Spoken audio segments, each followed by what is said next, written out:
is going to be the Q&A. At the bottom of your screen, you should see something that says Q&A, and that's going to be how you let us know you have a question. And we may be answering some of those questions live or through the Q&A feature right there directly to you. But that's going to be the best way to let us know you have a question, you want us to clarify or answer something that's been on your mind or that you're uncertain about. We also have a chat, and there will be some times when we're going to ask you to type something into the chat, and so that's going to be something we're going to utilize as well. So hopefully that is all helpful. If you do have any questions at any point, definitely feel free to enter them into the Q&A, and we will do our best to get to all of those. We have structured the session today so that hopefully there is a lot of time at the end for some discussion and Q&A to make sure that we get to everything that might be on your mind, especially when it comes to figuring out what is going on this fall. All right, so today's session, we're going to be going over this week, kind of some of the details for you to expect, for you to tell any of your students that you're working with, some registration details, and a reminder of what's going on. We're also going to talk about Arrow. Some of you might be really familiar with Arrow, and some of you we might be really new to, and that's all okay. We want to let you know how Arrow can help you and how we want to collaborate with you to help serve you, your schools, your students, and just really make sure we can all get through this really unique college visit schedule this fall together. And lastly, we are going to talk about this fall, sort of what we have heard from our college members of what our plans are for fall travel, virtual and otherwise, and also ask you some questions about what your plans are for the fall, what we can do for you, and how we can help to serve you. And then we'll open it up for a general Q&A at the end. Thankfully, you're not just going to have to listen to my voice today. There are two others of us with me. And I'm going to turn it over to Anna to let her introduce herself. Good afternoon. I just about said good morning, so we know how this week's going. But my name is Anna Agutter, and I'm the Senior Associate Director of Admissions at the University of Redlands. Redlands is in Redlands, California, and I am based in Southwest Washington outside of the Portland area. I've worked, this is the start of year 24 in college admissions, or I've also been a college counselor on the high school side of things.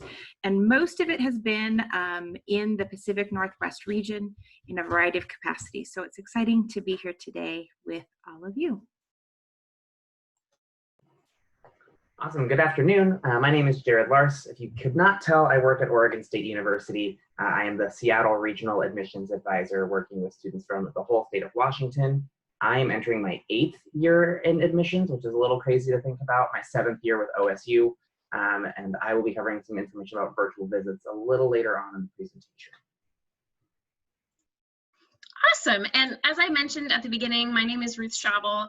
I'm the chairperson of Arrow, but I am also the Associate Director of Admissions for Whitworth University, which is in Spokane. I am based in Seattle, so I specifically work with students from King County all the way north to the border with Canada, right up there to Blaine. So I am a great resource for that, but I'm also here just to help in any way that I can, and I'm happy to be able to help you. So we are just so excited you all are here today. I am going to go ahead and turn it over to Anna, who's going to talk a little bit about what to expect for this week, and just go ahead and get us started. Thanks, Anna. Yes, hello. So we are excited about our inaugural week of visits. And we have a full afternoon, or full afternoons for the next 4 days of variety of different sessions. So you're at the 1 o'clock session. We also have a session every afternoon at 4 o'clock, and these are all Pacific times. And we hope that the variety of sessions that are available to folks will be great for some of you, as well as definitely for your students and your families. So we've tried to kind of think through a really wide array of topics, as well as topics that are really important as we head into the college application season for seniors. Now, we have targeted this a little bit towards seniors, or maybe a lot bit towards seniors, but absolutely, if juniors are listening in, they'll get some great information, or any other underclassmen. As you'll see, sandwiched right there in the middle is a great group of college information sessions. There's a large number of Arrow folks all throughout the country that are a part of the Arrow community. And so every session has two, actually I just lied, there's one that has three.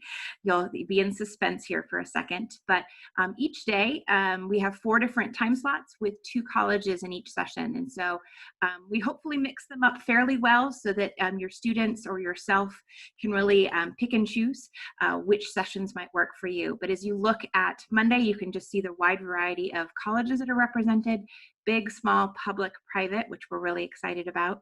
And as we move to Tuesday, you'll continue to see the variety of what's available. And there's the sneak peek of the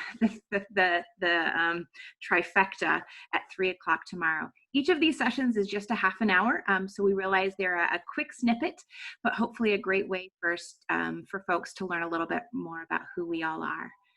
As we continue on with Wednesday, you can see again a wide range of folks. You get to talk to Jared on Wednesday. I should have said you get to talk to me on Tuesday.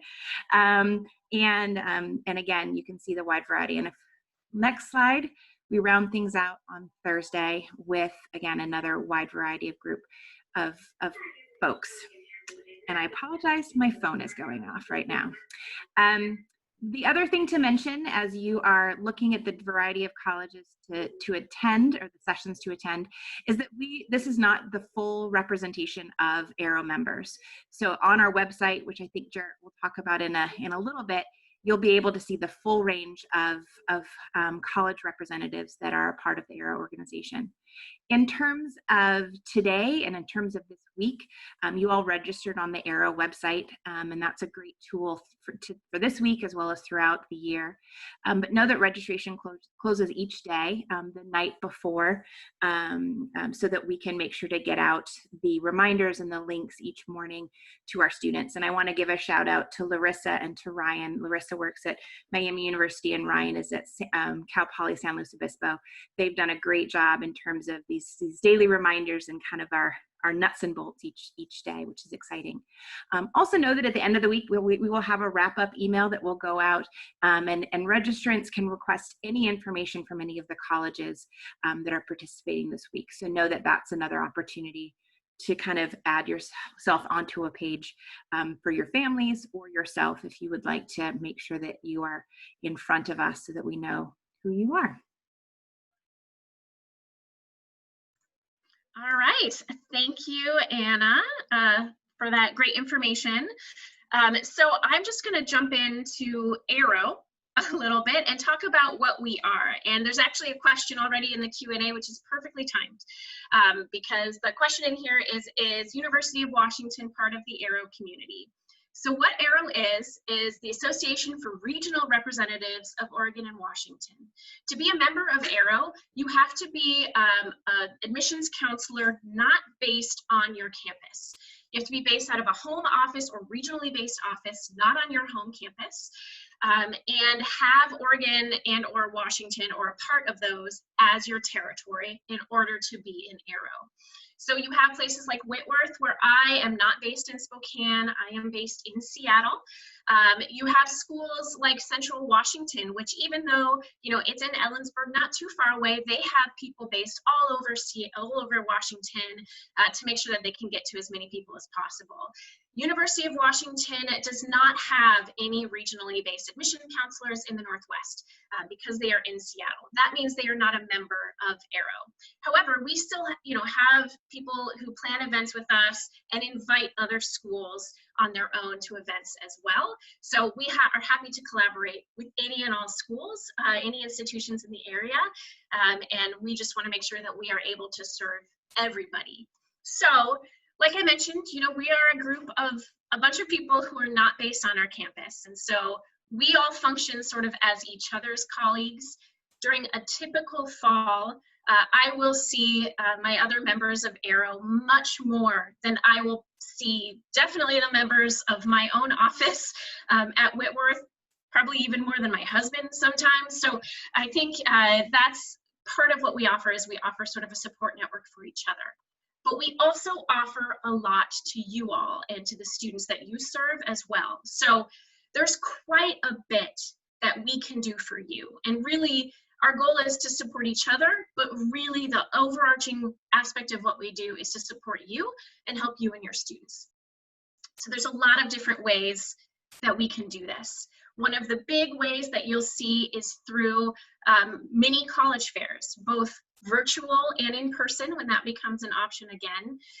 We can help plan. A mini college fair is typically, maybe anywhere from 5 to 15 colleges that come to your, lunchroom or your counseling room or gym during lunch one day or before school or after school. We can help you organize that. We can invite any Arrow members and sort of help set that up for you so that your students can really go down the line and really be, introduced to a lot of different colleges at one time. We also help plan college information workshops where we kind of do a general presentation, college planning days, during the school day, especially in the spring for juniors, where we can sort of introduce to, the application process, financial aid, college essays, individual colleges. Every February, some of you may have attended these, we host some counselor breakfasts or luncheons, typically around the Seattle area as well as in Portland. So that's a great way to come hear a bunch about a bunch of different Arrow schools. There's usually quite a few of us in attendance at those. Really get that stack of brochures that we know a lot of you like, some of you maybe not as much, kind of depends on how you like your office, but it's just a really great way to also interact with your counseling colleagues as well as with a lot of the college members of Arrow as well, and have a nice meal at the same time. Why not? And we have a large number of video resources on our website that you can see links to specific presentations that are pre-recorded about high topics like the senior timeline or financial aid, or links to specific colleges presenting on their individual institutions that are pre-recorded that you can use to help your students as well. So hopefully that's helpful. So if you're interested in getting involved with any of this, we'd love to have you. So for example, we'd love to collaborate with you on any of those things I listed on the previous slide. And you can do that right here at this website.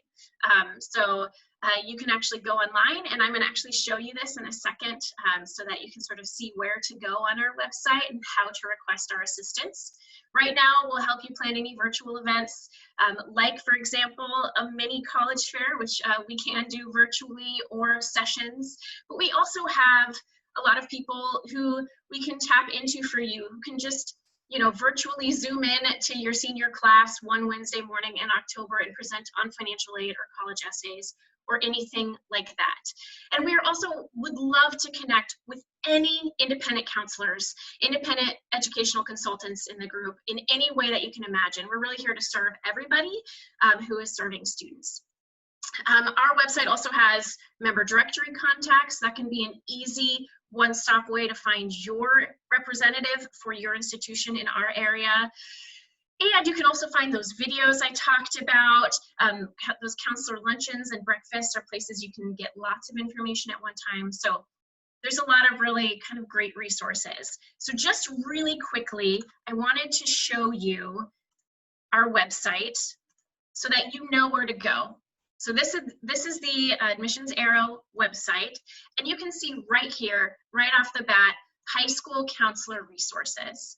And this is where you can immediately say, oh, look, I want to have some kind of virtual event. I'm going to click on this request form. There's an email if I have a specific request or specific questions, or you can fill out this Google form, use some of these examples that we have here, and specifically say what you're trying to do, and we will get back to you. The same thing exists for the mini fairs that I talked about. And if you see here, student resources, this can be a great place to find things to share with your students or to send to your students. For example, here's a bunch of those pre-recorded video presentations that I mentioned. You can search by school, explore by topic. And one thing to keep in mind is we are regularly adding to these as we get them from our members. So there always might be something new that you can find there as well. So I'm going to return to our presentation here, but hopefully that was helpful. And you can also see if you're looking for events, student events at admissionsarrow.com is kind of a good place to start if you have general questions that you're not sure where to get those answered. Hopefully that's helpful. I see a question coming in right now.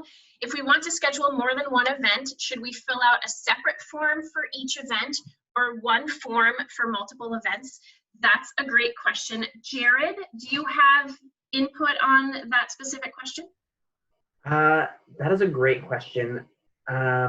And I could see it going either way. I would say if you're looking at two very different events, like a mini fair and a college information session at two very different dates, then definitely two inquiries would be great. But if you're trying to do them maybe one right against the other or part of the same week, you could go ahead and submit one event, or even just shoot our events team an email and say, this is what I'm thinking, how would we make this work? And we can start to work with you on that process.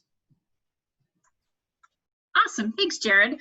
Hopefully that helped answer the question, but if you have any other questions about our events, feel free to jump in and add those to the Q&A. Really happy to help out. And we actually do have a question for you. So obviously there's a lot of things we can do. And as we plan for the fall, we know that this is just a really unusual fall, just like it was a really unusual spring, and that some of you might be feeling completely overwhelmed right now on how to serve your student population. Some of you might be sort of scrambling for ideas or just not sure who to ask or where to start, or have specific ideas but aren't sure who can help you with that. So I'm going to actually put up a poll right now. Now this poll has a lot of different options on it. Feel free, you can choose more than one, but if there's a couple that really stand out to you, please choose those.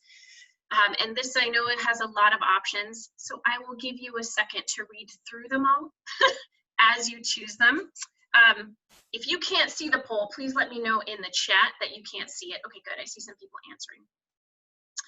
So you can see, we can repeat some sessions from this week for your students, virtual mini fair, planning events. Maybe you're just too overwhelmed and you just want to deal with your students individually and don't want us to help you in any way. That's totally okay, 100% get that. Or maybe you're just interested in winter or spring events or looking ahead to that, or both. Either way, if you do have specific ideas or things that aren't on this list, let us know in the chat, because we want to start planning for those so that we can help you with that. We really, honestly, are here to help you and to serve you and your students. So any ideas that you have, any ways that we can help you do that. The colleges right now too, we are all trying to figure out how to connect with students, since it's not likely we'll be able to do that in person in many ways. So any way that we can serve you in that and help you and help us help each other, we really appreciate that. All right, looks like a lot of people answered, so I'm going to go ahead and end the polling. By the way, if anyone's curious how that sort of looked out, it looks like a lot of you are looking for a lot of different things, which is great, and I totally understand, and we are here to help you. All right, great. So I'm going to turn it over to Jared now. And Ruth, sorry. Go ahead. There's a question in the Q&A about financial aid sessions and if it would be led by one of us or by a financial aid person. And I can answer it, any one of us could. And I would say it would be led by one of us. And if you feel like it would be better served to have somebody from a financial aid office present, know that we can ask one of our financial aid folks.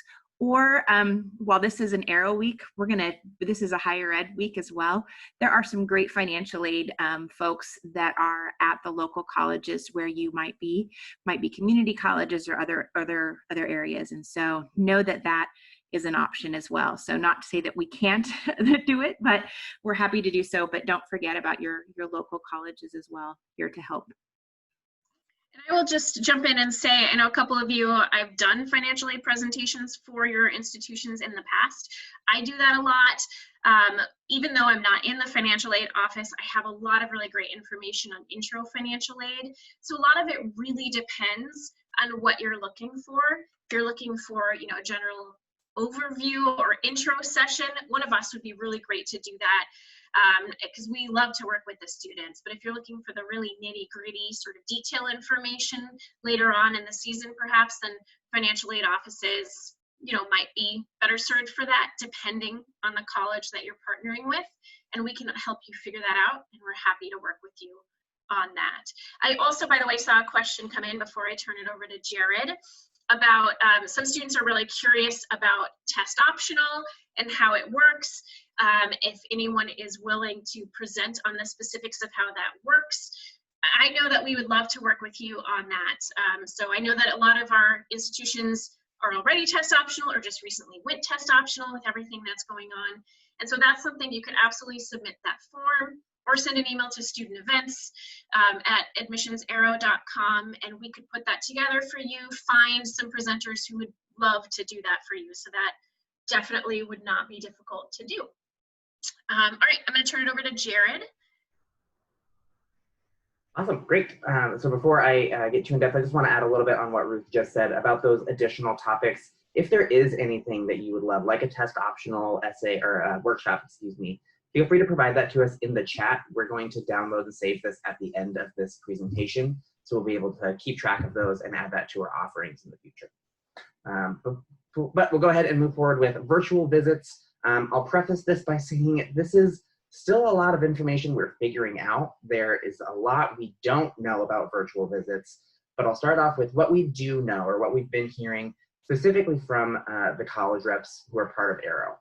So what we're hearing is that travel is going to be extremely restricted this upcoming year. Virtual visits are really the way that most colleges are leaning.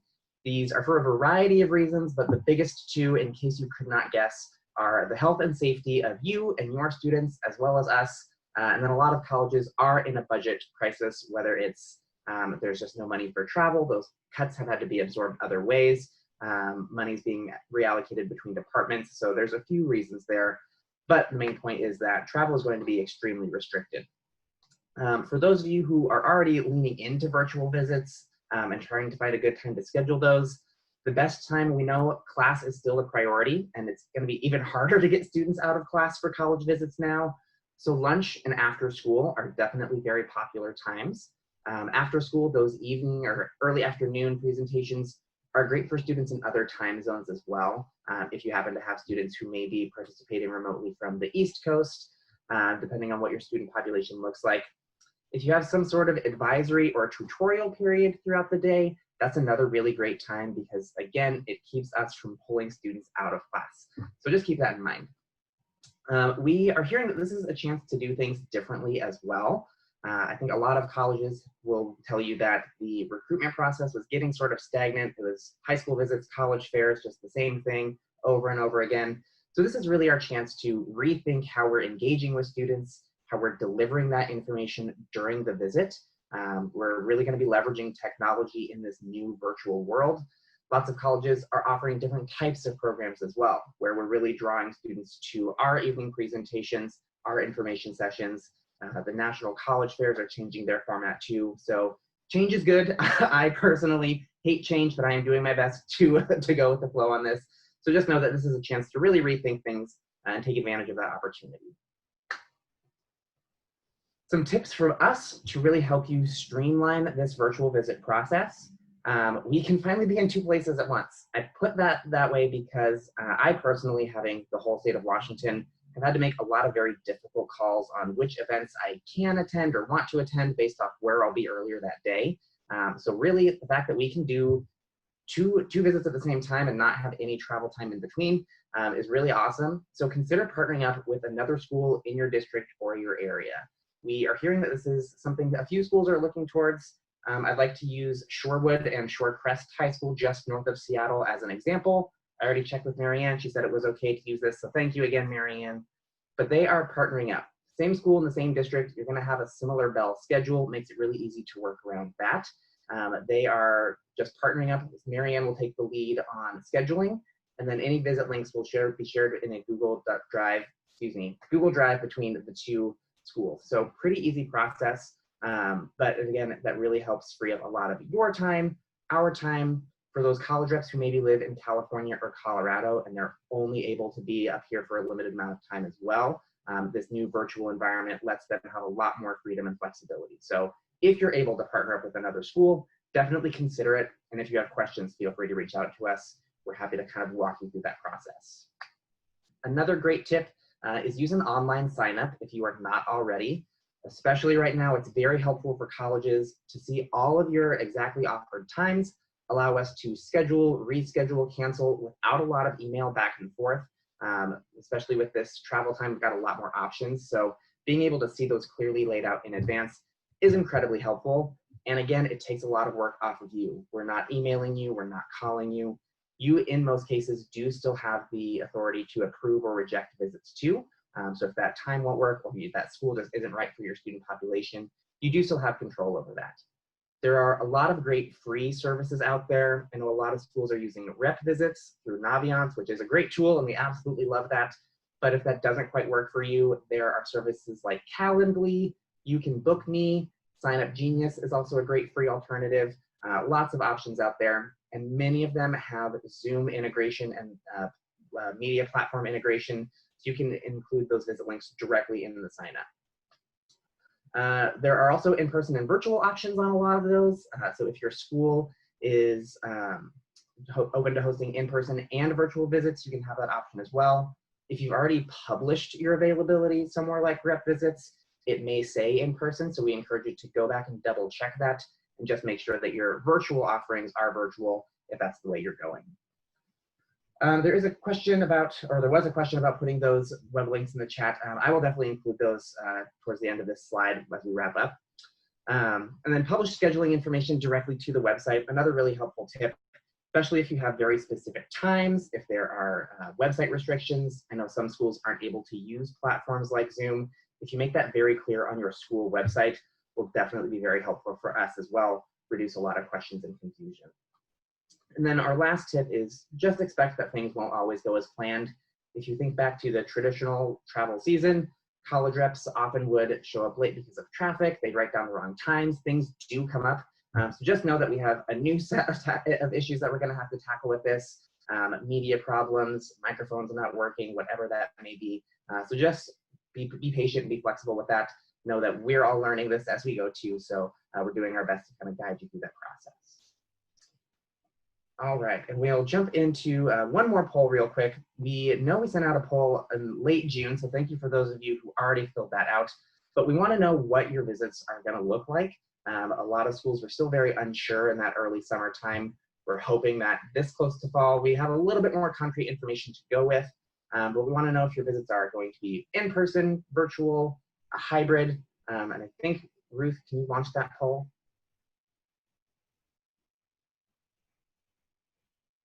Awesome, there we go. We'll give you a couple minutes to figure that out.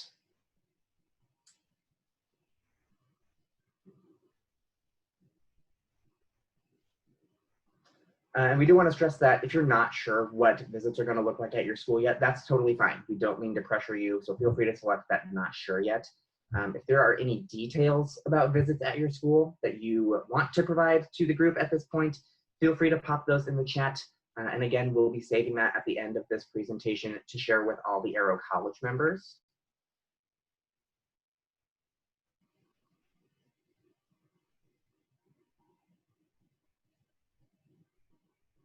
And Ruth, I can't see what the progress is on the results. There we go. Perfect timing. Awesome, great. So you can see here, just kind of reiterating what I said, virtual is definitely the way a lot of schools are looking and leaning. If you're open to hosting in-person visits, that's great. We definitely encourage you to keep that availability. Just know that it may not work out for every college. Awesome.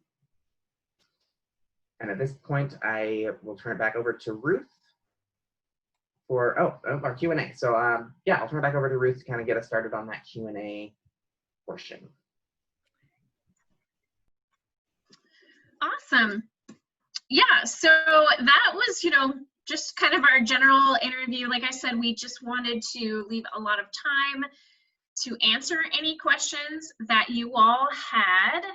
And I know that we saw a couple go through, and we said we would get to those once we got to this Q&A portion.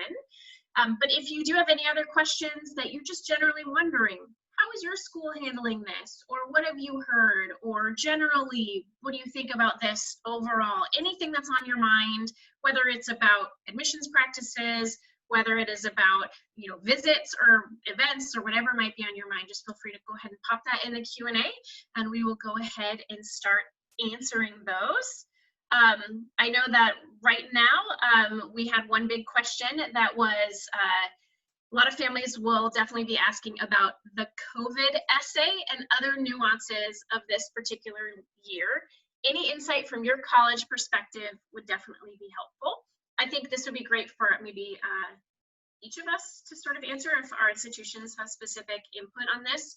What I will say is that I think we're all going through a little bit of some kind of collective trauma as a society, as a world, as just a global collective. And so I know that we're going to be reading a lot of essays about this, but we can also read essays about other things or other things that students have experienced. From Whitworth's perspective, absolutely. I think we're happy to read about whatever a student wants to write about, but keep in mind how many other students are going to be writing about COVID. And if it has really directly impacted a student in some way, of course, we want to hear about that, particularly if it's impacted their academic performance in some kind of way. But otherwise, if they want to write about it, great, but there are other things they can write about as well. I don't think they should feel like they need to. I think that would be it from my perspective, but I'll go ahead and turn it over to my colleagues for their individual. Maybe Anna? Yeah, so there was actually, this question came up on the Facebook group, the College Admissions Counselor Facebook group in the last couple of days. And the point that Ruth made was a good one, that there is a space for students to write, but keep in mind, is it unique to you, or is it just the situation at hand? And so if a student's going to put down, well, I didn't like online learning, that's well, maybe some students did, but it's a bit more of a blanket statement as opposed to, and that may not be a reason to write in that particular question. But if it's, I didn't have access to internet, and so I had to go sit in the McDonald's parking lot, and that was really a struggle, that is a piece of information I think adds another level that gives us some information to go off of. And I seem to be just promoting other colleges today, but Tulane apparently has, and I did read it, and I'm 99% sure it was Tulane. They actually had a blog post that kind of ran through, I think it was a series of like 5 questions to kind of say, should I put something here or not? But similar to the additional information question, I think some students feel like I have to put something there, and they don't necessarily need to do so. Jared, anything to add?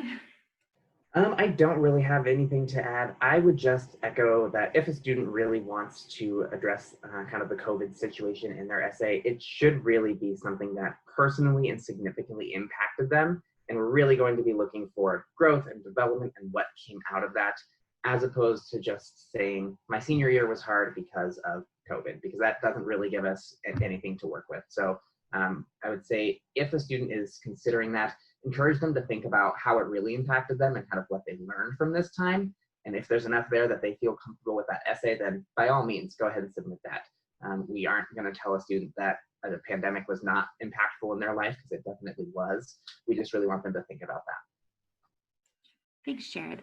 So a related question has come in about extracurriculars and how students might answer that question, especially given that this year some activities may not have been available, summer activities may not have happened in the same way or as had been planned, and junior activities were truncated as well. And so again, I think everyone, we know that everyone has had probably some disruption in what it is they've been involved in, and so reflect it accurately. And that might be a good way to reflect it in the activity section, and then if you wanted to comment in that extra question a little bit more details, that can be useful as well. But I would say that just as we sometimes wonder if a student really is doing 52 weeks a year of something, like, did they really answer that question correctly? Are they really thinking about it? Answer it correctly, and we know that there's going to be information that's going to look differently this year, as well as all the way back to last spring. Anyone else want to add, Ruth or Jared? Yeah, I think I would just say, students hopefully realize we're also experiencing the same limitations and activities that they are. Obviously, it doesn't impact my college application in any way, but we completely understand because it's happening to us as well. So, you know, and just because a student didn't get to finish their spring, you know, athletic season or don't get their fall athletic season doesn't mean that they're not still being active on their own and going for runs every day and trying to stay in shape, or, you know, doing other things like reading to, you know, whatever it is to fill the time. They're still doing other things. It's just a shift. And we're going to totally understand that and happy to hear about that, whatever it might be. So I can't speak for the super selective schools out there, but I can't imagine that any institution is not going to be lenient on this because we are feeling it ourselves. Great. I would kind of echo Ruth's point about what else are they doing. I would encourage students to think about what other ways they've pursued their interests during this. Maybe sports practice is really how they got their exercise and activity. Just like Ruth said, are they running? Are they seeking that out personally? Kind of encouraging them to think about how their passions have shifted or how they're engaging with those differently.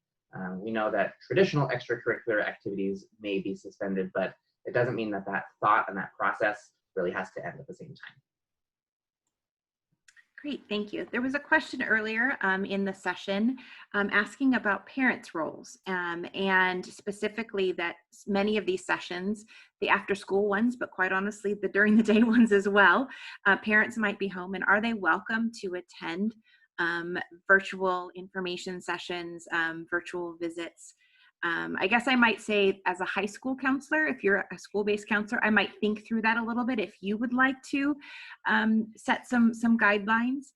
I would say that I would welcome a parent to sit in, but also acknowledge that it is a session primarily focused on the student and let the student lead, I guess you might see, or the other students lead, but there to listen in and get some information. We know that that will probably happen and happen with more frequency as obviously students and parents are probably sharing some spaces. Yeah, if I could just jump in, I'll say, you know, when it comes to when I visit a high school during normal times, when I can do an in-person visit, I like to present to just the students and you, the counselor, because the students are going to ask different questions with their parents there than with their parents not there. And I know that my institution, and I think many institutions as well, at Whitworth, we're doing our own virtual webinar visits where parents are encouraged to join and come and ask all the questions that they could possibly have. In fact, we have some specific parent virtual sessions where they can just ask their Q&A to their heart's content. And so I always want students to feel comfortable to be their authentic selves when they're meeting with me. But I have absolutely also had parents sit in on sessions at high schools, and that's just sort of something that is going to happen, and I'm going to recognize it. And, you know, we're just going to go with the flow. But if you have, I would say if you have parents asking you what they recommend, direct them to the individual college websites, because I know many of us are having things that will be targeted to parents, and leave those sessions to the students if possible. Great. So another question to switch things up a little bit is a question of, will most of these colleges, I'm assuming you're referring to the Aero colleges, resort to online learning or reopen the campuses? And I would say that that is going to vary institution by institution, and a lot of it is very geographically focused. University of Redlands is in the state of California, and we have been mandated by the governor. And so that is a big challenge. I don't believe there are any colleges in the state of California that are opening for any sort of hybrid situation. I may have misspoken, but I know that there are very strict guidelines that we had hoped to be able to open. And then as the guidelines came together, that was a challenge. I apparently, so we are. So Aero Host is actually our lovely friends at Cal San Luis Obispo, Cal Poly San Luis Obispo. So, okay, I misspoke. There are some colleges in California, but I think it is a great example of it also is ever changing, and you really have to ask college by college. I know up in the Pacific Northwest, it seems that there are more colleges that are able to open in some sort of hybrid or multi-modality situation. And then in other areas, it is not. So it unfortunately is a question that you're just going to have to ask each institution, and know that that also can change. Columbia and Barnard changed 2 days ago, and right on the heels of opening day. So there were some big challenges with that. Related to this upcoming year, Jared, do you want to answer this one? Are we experiencing large number of deferrals? I think that does depend institution to institution, but I would say all of us probably have a larger number than usual years. And how might that impact the next year's rising class, so the class of 2025? Jared, I'll start with you.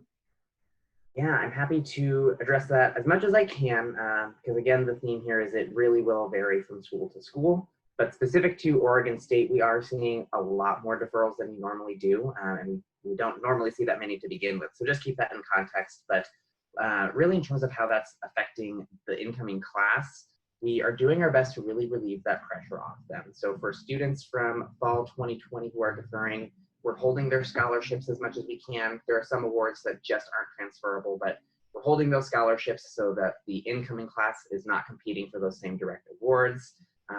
For us, we are typically require first-year students to live on campus. Students who defer will be released from that, so that will kind of free up the housing situation. So we're doing our best to combat it in those kind of stopgap areas where we see that competition appears. I shouldn't say competition is the wrong word, but where we see that there's a lot of students kind of going through those checkpoints, and we want to see if there's any potential problems and doing our best to relieve those. I'm sure other colleges around the nation are kind of taking similar approaches. I don't want to speak directly for anyone. I'll let Anna and Ruth add on anything else that they think is important. Yeah, I mean, I'll say, for Whitworth, we definitely have a larger than normal number of deferrals, but I would say we actually don't have quite as many as I was expecting.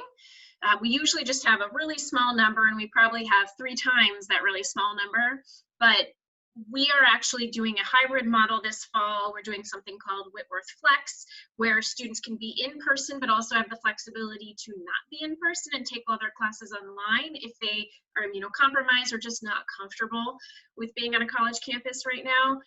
And so a lot of students, because of that flexibility, are sticking with it. And if they were thinking of deferring, they're actually just switching to online, which is giving students the flexibility to get their college classes started, graduate on time, but not have to feel like they're putting themselves at any kind of risk. And I know that there's a lot of institutions doing something like that. So one thing, if you're working with any students who are seniors and are thinking about deferring right now, definitely let them know to ask the individual colleges about their credit transfer policies. So I know I've been working with some students who have been thinking about taking some community college classes online while they defer from Whitworth. Ordinarily, we don't allow that, but we're allowing a small number of credit classes for students who are deferring. Most colleges have similar policies, so be sure to ask or have the students ask so that they don't take classes that then end up not transferring or make them have to reapply as a transfer student, which no one wants to have to do. Anna, anything to add? Yeah, I will also add that keep in mind that most of our bosses are actually the VPs of enrollment, and enrollment is a 4-year experience. Oh, we've got a visitor of the cat. And so we will have a smaller incoming class this year. And that might mean that we have a larger class next year, but it will balance itself out. We have goals to meet not only with our incoming class, but our goals overall for our institution. We have beds to fill, we have seats to fill. And so next year, indeed, the class of 2025 may be a little bit larger, but we're not going to change the overall focus and community of our university to do that. So an example I give is our average class size is 18.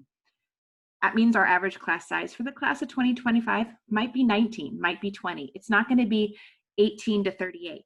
And then other things like Jared mentioned, that they might have some looser opportunities for housing for an incoming class that's larger. So some of those sorts of things, but overall, we still have the capacity to serve an X number of students.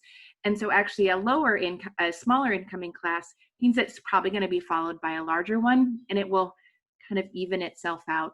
At least that is the hope. So, which is good. I'm not seeing any other questions that we didn't answer or maybe wanted to come back to. And want to be mindful also of your all's time. If you did want to go to some sessions this afternoon at 2 o'clock, we're start off our college information sessions where we hope that you'll do so and transition over to them or choose those colleges to which you want to sit in on later on in the week. But wanted to add in and finish up with this contact information, and I'll turn it back over to Ruth to finish things out. Awesome. Yeah, I just wanted to make sure you had a chance to write down any contact information that you needed. I know we've shared the website a million times with you, but you just never know. Never hurts. We want you to know where you can find us. If there's any last questions, feel free to put them in and we'll grab them before we go. But otherwise, I just want to remind you that we are here for you. So we have colleges. I think we have something like over 50 different college members now in Arrow, and we have colleges from all over the country and the world actually who are members of Arrow. So we want to make sure that you know that you can reach out to us. We can be a great resource for just general questions. I definitely get emails from people to me as the chairperson saying, hey, can you just ask your membership this question? You know, I want to see what different institutions say. And I send it to our listserv, people respond back, and I'll send that on to the counselor. Especially with this fall, there's so many nuances we know you have to plan for, and us too. And so we want to help you, and that helps us, and it just helps everybody. And more importantly, it helps the students. That's really what it's all about. I do see a question about the recording posted on the website. I know that I think we were planning to post recordings on the website, but I know we are recording this specific presentation. If you email us at this email, we'll be able to send you a link to it in some form or another so that you will be able to access it if you need to. All right, well, thank you all. Please feel free to reach out to us if you do have any questions. We are so excited to get to work with you this fall, even in an unusual format, and just want to make sure we can serve you. All right. Thanks, everybody. Have a wonderful rest of your day. Real quick, Ruth, before we take off, there is one question about, is it possible for high schools to know how many of their students attended this week's sessions? That is a good question. I don't see why not. The one thing is the attendance information, we have registration information. I don't know if we can guarantee attendance information, but if you email this email, arrow@admissionsarrow.com, I think we can definitely get you at least the registration, if not also the attendance information for your specific school, assuming that the students told us what school they attended when they registered. So we'll do the best we can to get you that information, but good question, definitely reach out. All right. Well, thank you, everybody. I'll wrap up again. But if you do have anything else, just send us an email. All right, thanks, and have a wonderful rest of your day, everyone.